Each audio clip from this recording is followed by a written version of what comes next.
ako magbabayad. Kung tutuusin, bayad na ako sa lahat, sa laki ng gastos ko sa inyo.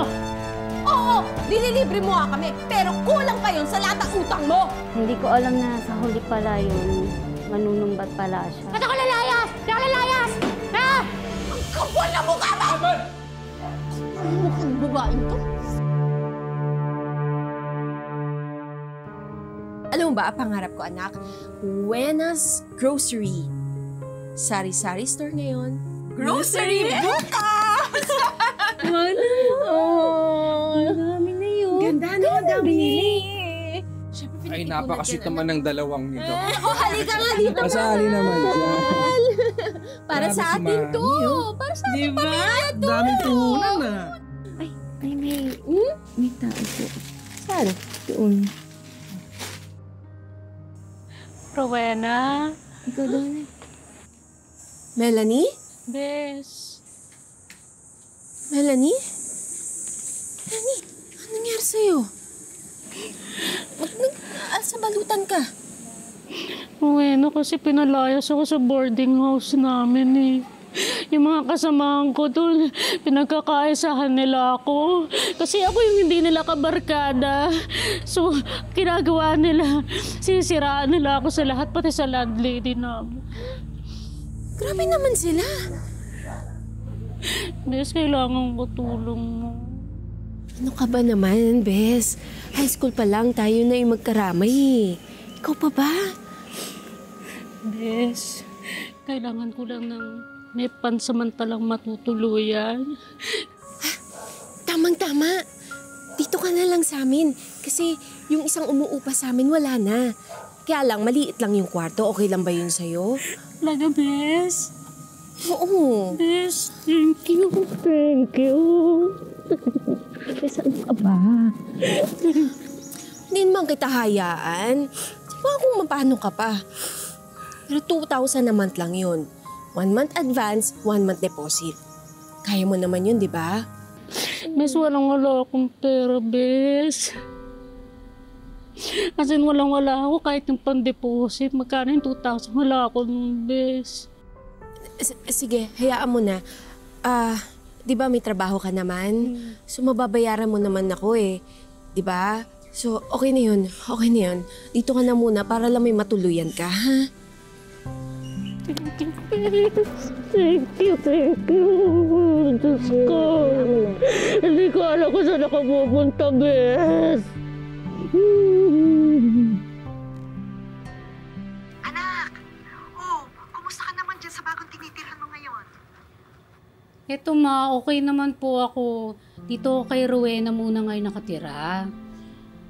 Ayaan mo, gagalingan ko dun sa work ko para naman makabili ako ng mga bago kong gamit. Tsaka syempre, para mas malaki yung maipadala ko dyan sa'yo.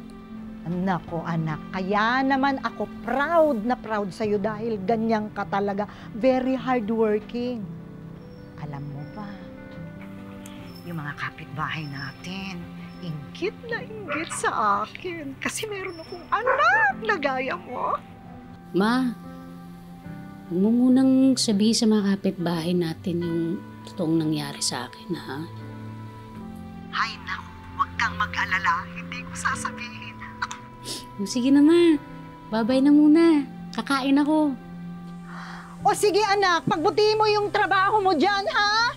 Oo, mapapromote? Sige anak, I love you. Bye-bye.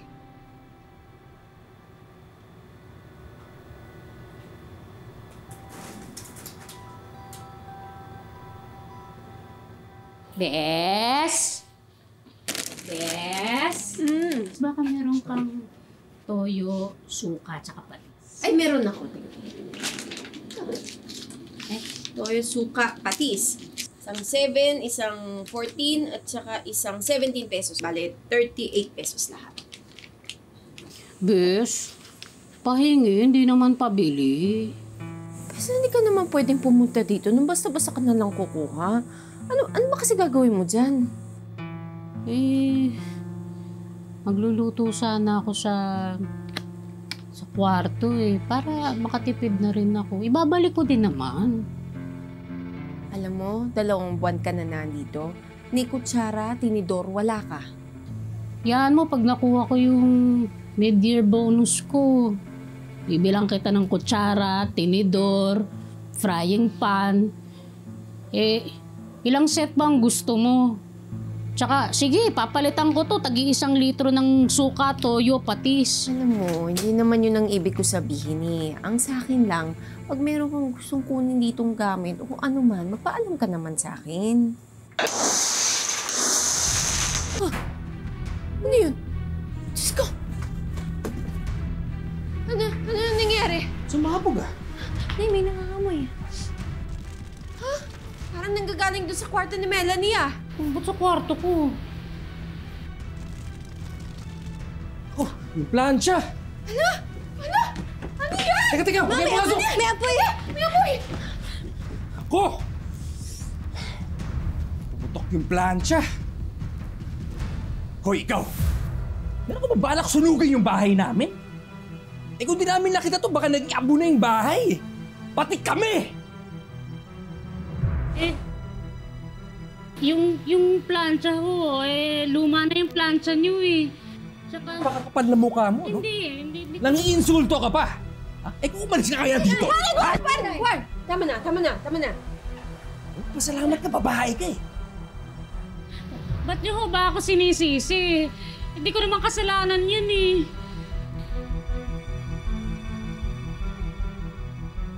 Ayan pa, Hoy, ikaw, kain ng kain ha. Payat-payat mo Ito may chicken pa, Tita, bundot na nga po ako Alam mo, pagkatapos dito, pupunta tayo ng mall. Kasi sweldo ko Pabahala. Thank you, tita. Kain. May salad to sa gilid, Sige lang, Nani. Nahihiya na ako. Hiya. Libre ka pa. Sayang yung pera mo. Pasasalamat ko sa inyo. Ang bait-bait nyo sa akin. Nani. Baka naman pwedeng mabawasan na yung utang mo. Makapagbayad ka na ng upa sa amin. Kahit konti lang. Naku. Besa lang Alam mo naman, konti lang yung sweldo ko. Hindi naman kalakihan. Bes, kahit patingi-tingi lang. Kasi, syempre marami rin naman kaming gastusin sa bahay. Yun lang din naman yung inaasahan namin. Bes, di ba alam mong breadwinner ako sa amin? Simula nang namatay ang tatay, ako na buong buhay sa nanay ko. Bes, alam ko naman yun. Pero kasi, kailangan din namin ng ang dagdag gasto sa bahay. At saka, di ba, nangako ka naman na babayaran mo ko. Ano pa pwede mo? Babayad ako pero konti lang kasi hindi talaga swak sa budget, Bes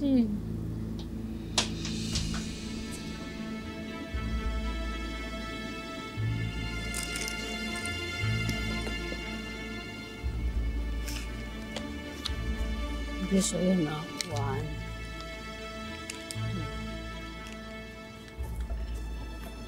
Salamat. Malaking tulong to sa atin.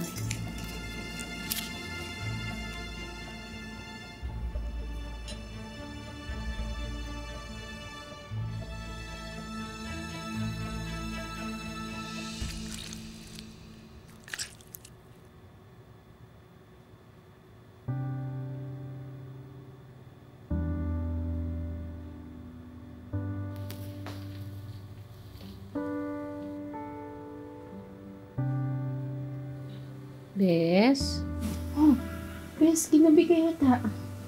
Oo, kasi nagkayayaan kami ng mga ka-teammate ko. Ano nangyari kay Nicole? Naulanan siya, kaya yan, nilagnat. Oh, kawawa naman. Oh. Hi. Napainom na ba to ng gamot? Painom ko na kanina, kaya lang kasi naubusan na kami ng gamot, kaya mamaya bibili mo. Ay, hindi na. Alam ko meron akong... Oo, dito sa bag na to, tama. Teka. Ayun. Ito. Oh, painom mo kaagad para bumaba ang lagnat. Salamat, ha? Bangon ka muna. Inom ka muna ng gamot mo.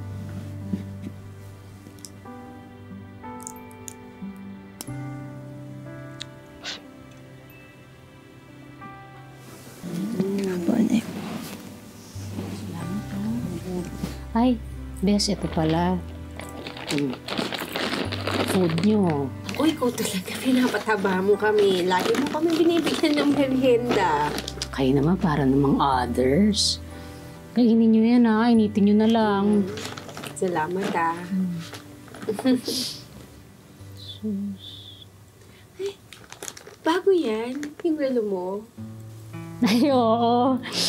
Ganda eh, no? 3 gives lang yan. Pang mayaman. Bes, baka naman pwede ka magbigay kahit 1 give lang dun sa pang-upa, kuryente, tsaka tubig para naman mabawasan yung utang mo. Maniningil ka pa talaga. Eh, dapat ka nagpapasalamat ka sa akin. Tinulungan ko yung anak mo.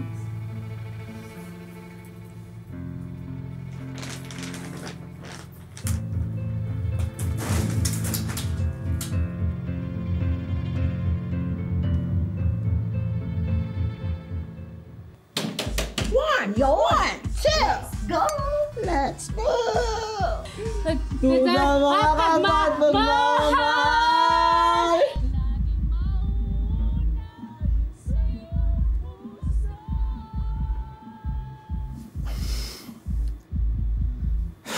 Sakit sa ulo. Ibang klase talaga yung kaibigan mo na yan, eh, no? Balasubas na nga. Lagi pa inuubos yung paninda natin sa tindahan. Tapos ngayon nag-video kayong walang hiyang ingay-ingay. Mahal. Saglit. Alam mo, mahal, napupuno na rin ako eh. Amente, pagod ako doon. Grabe. Ano, Andred? May Mars! Wala na tayong pulutan. Wala na ba? Eh, punta kayo dun sa tindahan. Kung nagugutom kayo, pati pagkain kumuha na rin kayo. Eh naku Mars, di nyo masahan, wala na akong pangambag, uwi pa ako. Hindi ko naman sinabing bilin mo eh. Sabi ko kumuha kayo. Kumuha na lang kayo dun. Napakalakas na ni Melanie ngayon, ha? Eh di go! Tara na!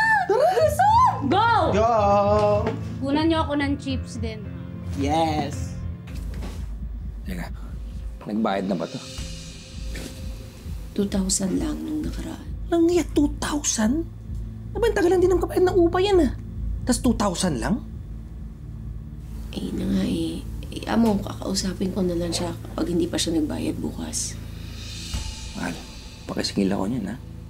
Kasi kung di ako sisingil dyan, baka hindi ako makapagtimpi dyan. Eh amo, pag bukas meron kang i-installan ng internet, doon ko siya kakausapin habang wala ka dito, okay? Akong bahala. Kakausapin ko siya. Ano tayo matutulog dito ngayon?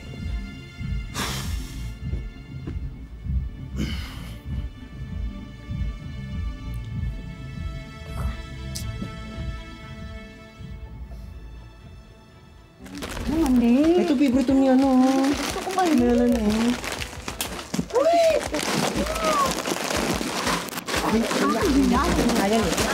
Ito.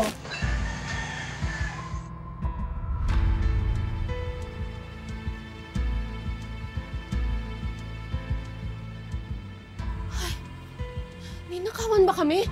Ano nangyari? Tulong! Tulong! Ninakawan kami! Nay? Tulong mga kapitbahay! Nay! Wala kang nagnakaw. Ha?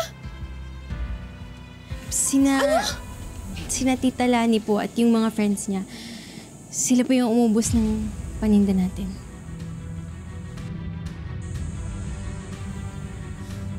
Iya talaga yung babae niya. Ubus niya talaga yung pasensya ko. Bayad siya sa ginawa niya. Melanie! Tingnan mo tong babaeng to! Nakasaksak lahat! Wala talagang pakisama tong babaeng to! Kaya pala laki-laki niyang binabayaran kong kuryente! Melanie!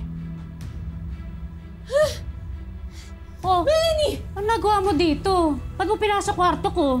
Kwarto mo? Sigurado ka? Hoy, umuupa ka lang dito! Ako pa rin may-ari ng bahay na to! Ano na naman ba ginawa ko? Hindi ka nagbabayad ng upa, kuryente, tubig, pati yung mga paninda ko sa tindahan? Sa bagay, pati nga yung kuryente, wagas kang gumamit. Hindi ka naman nagbabayad buwan-buwan. Ba't ako magbabayad? Eh di ba lagi ko kayo nililibre? Kung tutuusin, bayad na ako sa lahat sa laki ng gastos ko sa inyo. Nahihibang ka na ba? Oo, dinilibre mo nga kami, pero kulang pa yon sa lahat ng utang mo. Kapal mo ka mo! Kapal mo ka mo! Bakit? Hindi! Binigay ko na sa'yo yung kamay ko! Pati yung braso ko! Gusto mong kunin! Nay! Walang nangyari! Tulog ka, Nay! Hoy! Hoy! Ay, tigilan niyo! No! Ay, makakalbuhin na kita! Alam mo, sumusobra ka na eh! Lumayas ka dito! Layas! Ba't ako lalayas? Di ako lalayas! Ha? Ang kapal na mukha mo! Aman! Kapal na mukha ng babaeng to? Kap! Kap, isa lang naman ang gusto ko eh! Makapagbayad na ito ng upa eh! Ng mga kuryente, tubig, yung upa, pati yung mga paninda namin, inubos din niya eh! Kap, tiligtas ko ang buhay ng anak niya, Kap! Ha? Kung hindi dahil sa akin, wala na yung anak mo! Kung tutuusin, dapat ako nga naniningil sa kanila eh. Paano? Ano nilibig? Ba buhay yung pinag-uusapan? Buhay yung pinag-uusapan dito! Binigyan mo lang ako ng isang paracetamol. Anong pagliligtas doon? At saka nilalagnat lang yung anak ko. Wala naman siya malubhan sakit. Ano niligtas doon? Niligtas ko talaga! Tama na! Mabuti kang kaibigan, Melanie. Pero tama si Rowena. Inabuso mo siya. Pati yung laman ng tindahan niya, sinaid mo. Dapat pag-usapan niyo to ng mahinahon. Sayang naman ang pagkakaibigan ninyo. Kap, sasabihin ko na ho yung totoo. Kap, yung nanay ko ho, may sakit ho, nasa probinsya, kaya hindi ho ako makapagbayad. Kap, pasensya na po ah. Pasensya ka na. Kasi yung totoo niyan, wala na natitira sa sweldo ko, eh. Lahat napupunta kay nanay. Kap, ganito na lang ho. Kasi kailangan kong balikan yung nanay ko sa probinsya. Check ko lang ho kung okay siya. Tapos babalik ako. Promise, babayaran kita, eh.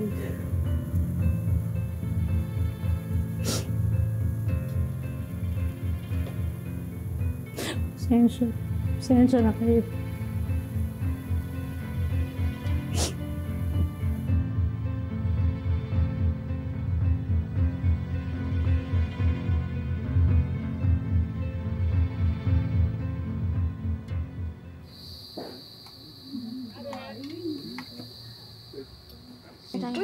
Hi! Uy, kain na ng kain. Huwag kayong mahiya, ah.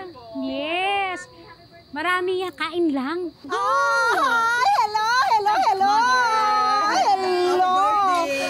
Thank you naman. O, narinig ninyo yung anak ko, ha? Kumain lang kayo ng kumain. At saka alam nyo, bago kasing promote ito dito sa kanila. Supervisor na siya. Di ba, anak, no? Yes po. Oo, tingnan. Si Melanie. Kaya kumain lang kayo, okay? At kung gusto niyo magbalot, ang dami-dami dun sa kusina ng pagkain, magbalot na kayo. Okay, ha? Enjoy! Anak, tumingin ka sa dinadaanan mo. Mamaya madapa ka niyan, cellphone ka ng cellphone. School to na, wait lang. Tapusin ko lang to.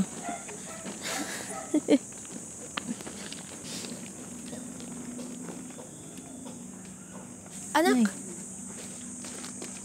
tingin ko pwede ako dyan. Pwede ako mag-apply. Baka kailangan nila ng part-time. Kayang-kaya ko yan. Street sweeper? Nay, kailangan ba talaga? Wag na ma. Oo naman. Dagdag kita din yan. Hindi naman sapat yung kinikita ko at saka yung sweldo ng tatay mo.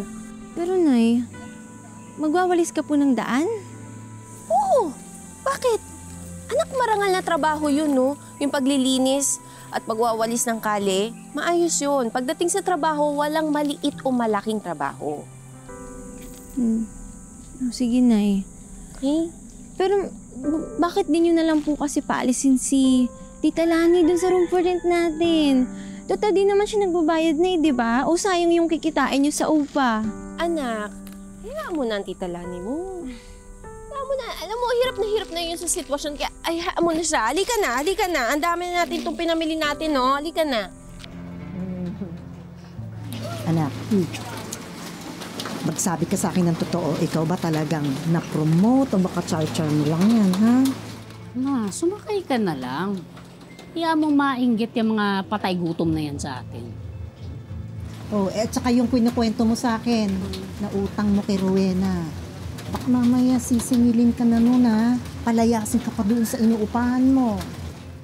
Ba't naman ako magbabayad? Tsaka ba't ako aalis?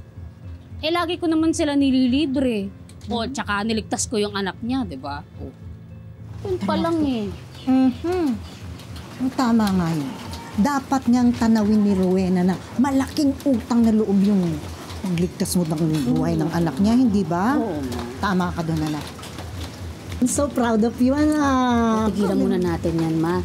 Mag-selfie muna tayo para meron akong maipost at marami magla-like nito sigurado. Excuse me! Selfie tayo! Selfie! Makita mo naman yung suot. Kailangan makita ito, ha? Nay! Tignan mo, si Tita Lani. Bakit? Ano meron? Oh, Nay, di ba yung paalam niya sa atin? Uuwi siya kasi may sakit yung nanay niya. Eh, yan o, birthday pala. Patingin nga. Walang hiya talaga yung babaeng yun, eh, no? Dapat matagal ko na tinapon itong mga gamit niya. Ang kapal ng mukha niya! Ha! Akin na yan! Hindi yan! Kapal na ba mukha nila? Mahal ko, gusto mo sunugin natin lahat. Ay, naku! Sunugin mo lahat yan! Mama, para mo tita, para mo! Sandali lang. Ano ginawa niyo sa gamit ko? Mamahalin yung mga yan. Oo! Ano to? Bakit yun yung ginanyan yung mga gamit ng anak ko? Anong karapatan ninyong ganyan? Ang mahal-mahal niyan! Anong karapatan ko? Karapatan ko kasi bahay ko to!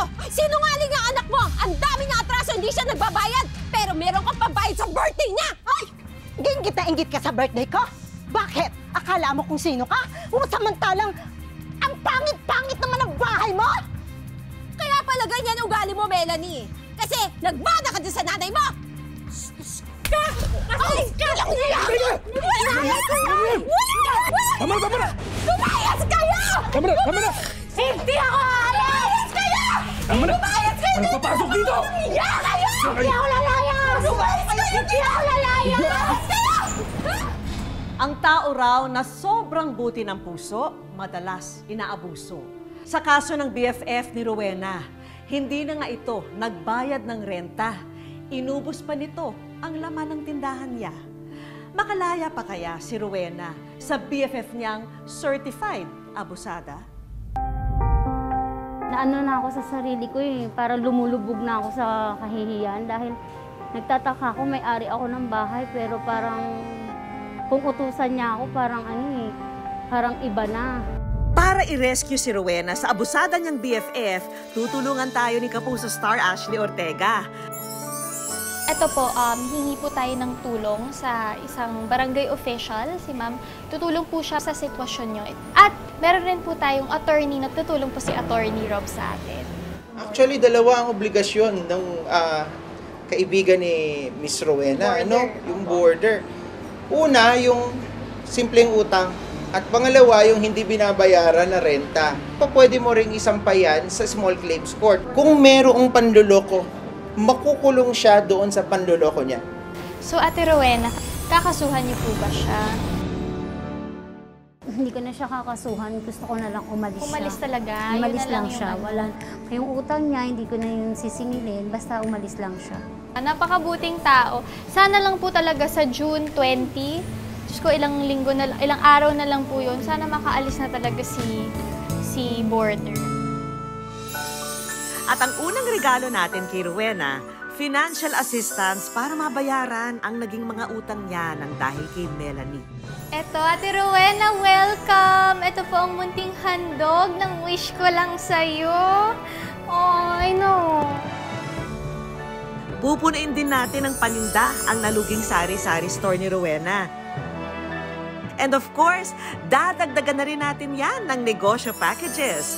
May bagong cellphone, pang-e-load business, mga kakanin, pang merienda business, beauty and perfume products na pang-online selling, at coffee business.